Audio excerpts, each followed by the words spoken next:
Hello, আসসালামু আলাইকুম, সবাইকে স্বাগতম জানাচ্ছি আজকের ভিডিওতে। আজকে আমরা খাবার লবণের সংকেত সেটা জানার চেষ্টা করব। চলুন শুরু করে দেই। খাবার লবণের সংকেত। খাবার লবণ, এটাকে ভাঙলে আমরা কি পাই? সোডিয়াম ও ক্লোরিন মিলে খাবার লবণ গঠিত হয়।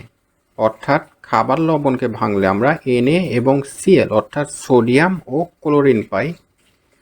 খাবার লবণের রাসায়নিক নাম হচ্ছে সোডিয়াম ক্লোরাইড। চলুন আমি যদি আপনাদের একটু দেখাই, আমি লিখতেছি Na, এর সঙ্গে যদি Cl, Cl কি করবে? বিক্রিয়া করবে।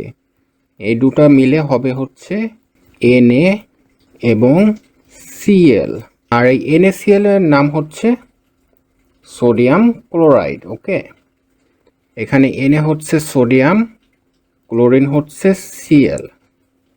সো এভাবে খাবার লবণটা তৈরি হয়। খাবার লবণের রাসায়নিক সংকেত হচ্ছে NaCl।